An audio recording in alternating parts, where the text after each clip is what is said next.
El jefe del gobierno español, Pedro Sánchez, se la ha pasado en los últimos años metido de escándalo en escándalo y de polémica en polémica. Pero el último escándalo lo tiene realmente contra las cuerdas. Las denuncias y las acusaciones de corrupción a personas de su círculo más cercano lo tienen hoy metido en el ojo del huracán. Una historia de España marcada por controversias, por guerras, por dictaduras, por monarquías, por revoluciones. Una historia tan compleja como apasionante.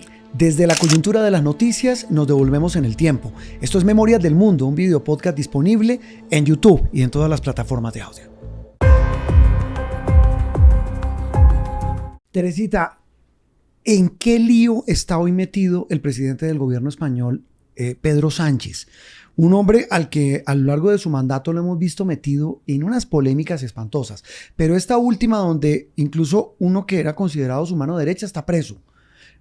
Otra mano izquierda, por llamarlo de alguna manera, también a punto de ir preso, ambos por corrupción.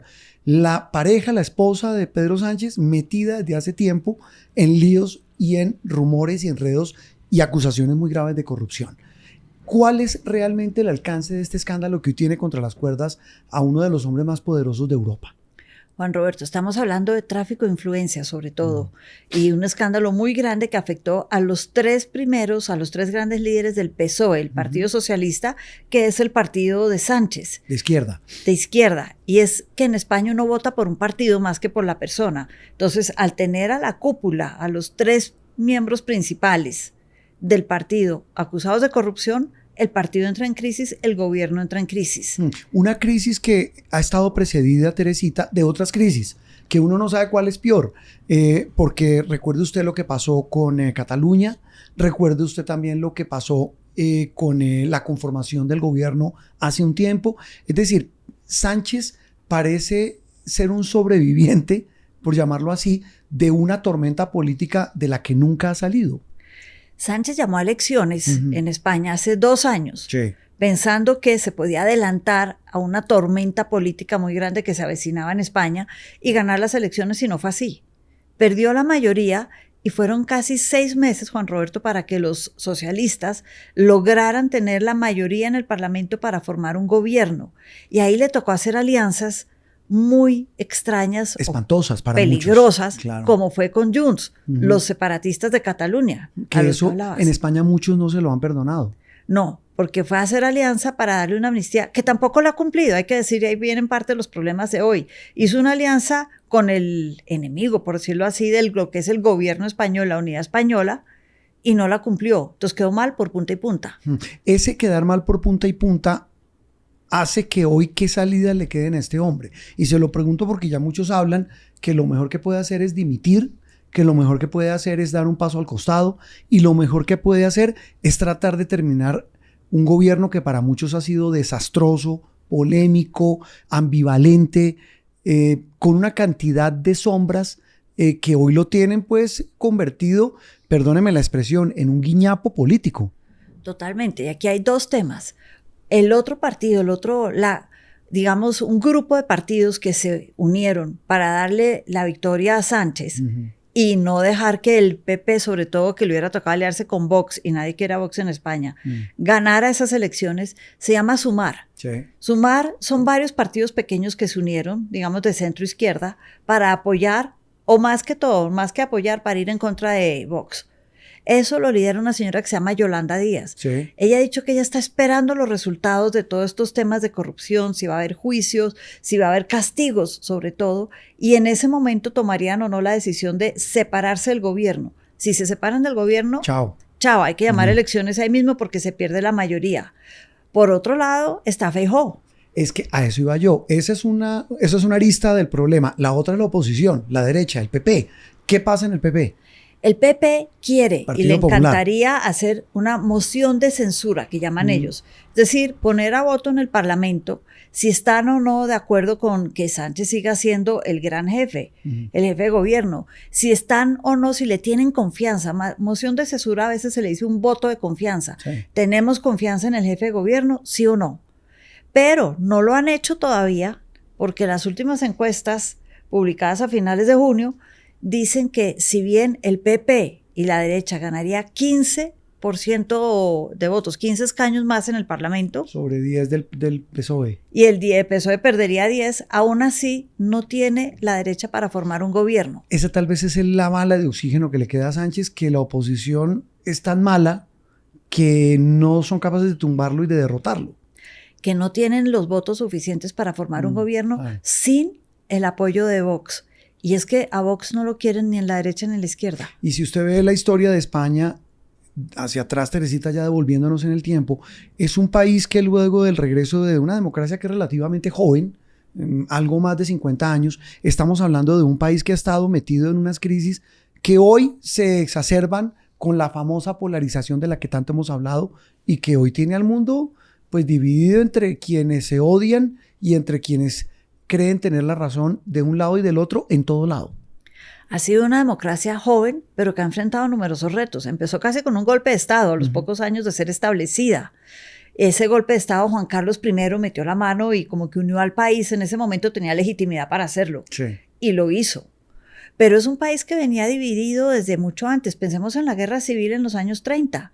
Una guerra civil en Europa donde se mataron, porque se enfrentaron a muerte la izquierda con la derecha.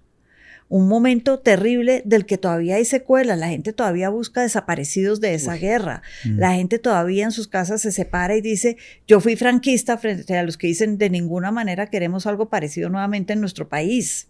Entonces, Teresita, en todo este escenario, ¿qué papel juega la monarquía? Que en España pues tiene un arraigo enorme, tiene una, digamos, una historia de siglos. Pero más allá de esa historia, hoy, ¿qué papel juega la monarquía? Yo creo que empezaría por contestar con la guerra civil. Precisamente la guerra civil se fue en contra de la monarquía. Sí. Algo que unía a muchos de los españoles en ese momento es que no querían más monarquías. Lo veían como algo ilegítimo, algo precisamente corrupto, lleno de prebendas que no tenían por qué seguir existiendo. Pero la guerra la ganó Franco y Franco puso su régimen, pero ya cuando él iba a morir, se dio cuenta, y desde antes, porque él empezó a criar a Juan Carlos casi como si fuera su sucesor desde que era muy joven, se dio cuenta de que España necesitaba algo que lo aglutinara para evitar una guerra política en el futuro, y pensó en la monarquía. Y cuando él murió dejó instalada otra vez esa monarquía de alguna manera para que sirviera de pegamento de las diferentes facciones políticas, que cuando hubiera peleas políticas muy fuertes, la monarquía, el monarca de turno saliera a decir España primero, las peleas después. Ese era el papel que Franco quería que jugara y obviamente que siguiera con su política y no dejara que esto se fuera a la izquierda, al socialismo, al comunismo. Por eso estaba entrenado Juan Carlos. Hoy en día, Felipe es un rey que en el fondo genera mucha legitimidad dentro de la gente, pero también hay muchos que no lo quieren. Sigue siendo, sí, una piedra en el zapato para muchos vivir en el siglo XXI con una monarquía. Pero Felipe ha sabido, por ejemplo, con las inundaciones de Valencia el año pasado. Es que estaba acordándome de eso. Tanto él como la reina Leticia resultaron ser más empáticos, por llamarlo de alguna manera, con los damnificados de esa desgracia y de ese desastre que fueron esas inundaciones. Y fueron los primeros en llegar, Sánchez, con bota pantanera y todo, y estuvieron ahí. Bueno, perdón, a Sánchez lo sacaron casi que linchado. Casi lo linchan, si no lo sacan, lo linchan. Entonces la monarquía sigue jugando un papel como de unámonos que España está por encima de las divisiones políticas. Y ese puede ser el secreto para buscar un punto de acuerdo entre una sociedad tan dividida como la española. Sí, saber que hay algo siempre que es más importante que la polarización. Ahora, la polarización es que es muy compleja en España, porque además de ser política entre izquierda y derecha, como hemos visto en tantos países hoy, hay toda clase de problemas con el separatismo. Es que eso le iba a decir yo. En España, ese ingrediente de ese espíritu separatista, en Cataluña, en las demás regiones, pues hace que sea mucho más difícil pensar en que algo los una. Es un país con 4 idiomas legales. Suiza también lo tiene, Bélgica también. Pero aquí tenemos un problema. Y es que, por ejemplo, en Cataluña o en Galicia, donde hablan gallego, no quieren seguir hablando castellano. Y el idioma en que se promulgan las leyes, se habla en la televisión, es castellano. Entonces, ahí tenemos un problema, pero más allá de la lengua, del idioma, de la cultura, es la visión política. Y si miramos a Cataluña, resulta que Cataluña tiene un enfrentamiento con Madrid muy grande por temas sobre todo económicos, a diferencia de lo que fue el País Vasco, que en el fondo se sentían casi que abandonados por el gobierno español Sí. y que querían su propia autonomía. Barcelona, Cataluña sabe que ellos podrían eventualmente sobrevivir económicamente sin el apoyo de Madrid. Sí, y súmele que quiero su opinión, Teresita, que esta polarización, esta división, esta radicalización de las posturas políticas autonómicas en un país como España, la famosa madre patria de América, parece ya haberse reflejado en temas mucho más realistas, como son la economía, el desarrollo. España, aunque las cifras hablan de que no le va mal, es un país rezagado. Y hay que decirlo, lo que ocurrió con el colapso del sistema eléctrico, que alguien dirá, ¿eso qué tiene que ver? Tiene que ver con que realmente qué se está haciendo por tener un sistema robusto para el suministro de energía en un país donde hay trenes, donde hay un sistema que pues depende de eso, pero también está de por medio las exportaciones. Está el tema de su presencia en la comunidad europea, en la Unión Europea. Es decir, ¿qué tanto se ha afectado España como país potencia en Europa por cuenta de esta radicalización? Yo ahí retomo un tema de la reunión de la OTAN hace unas semanas, Sí. en la que todos acordaron de aquí a unos años en subir a 5% el gasto de defensa de cada país. Sí. Ahora, Pedro Sánchez ha sido enfático en oponerse a la guerra en Ucrania, en defender a Ucrania. Ha sido, yo creo que de los más vocales en el tema de la guerra en Gaza y el desastre humanitario, pero En esa reunión que hizo España. fue el único país que dijo eso del 5%. Lo dio a entender como no quiero, pero en realidad es que no pueden. No es un país que tenga en este momento los recursos como los tiene el resto de Europa para aumentar su gasto de defensa. Es decir, Teresita, si le entiendo, no es por postura política, sino porque no hay plata. En parte la postura política lo disfrazó, pero el tema es que están en una crisis económica en Europa, en España sobre todo, muy fuerte. Y ahí vuelvo al tema de Cataluña. Es que históricamente Cataluña es donde están hoy en día las nuevas empresas. Históricamente era un país pujante, como una pujante, que ve que Madrid, es más, Madrid solo fue capital desde 1561, mucho después del descubrimiento de América. Antes de eso no era Madrid la capital del imperio, llamémoslo. Madrid, ¿Cuál era? No se turnaban, sino la corte se desplazaba por toda España. En algún momento fue Valladolid, en otros momentos fue Granada, recién expulsados los moros. Madrid lo había sido antes. Aragón, recordemos Aragón, Castilla, León.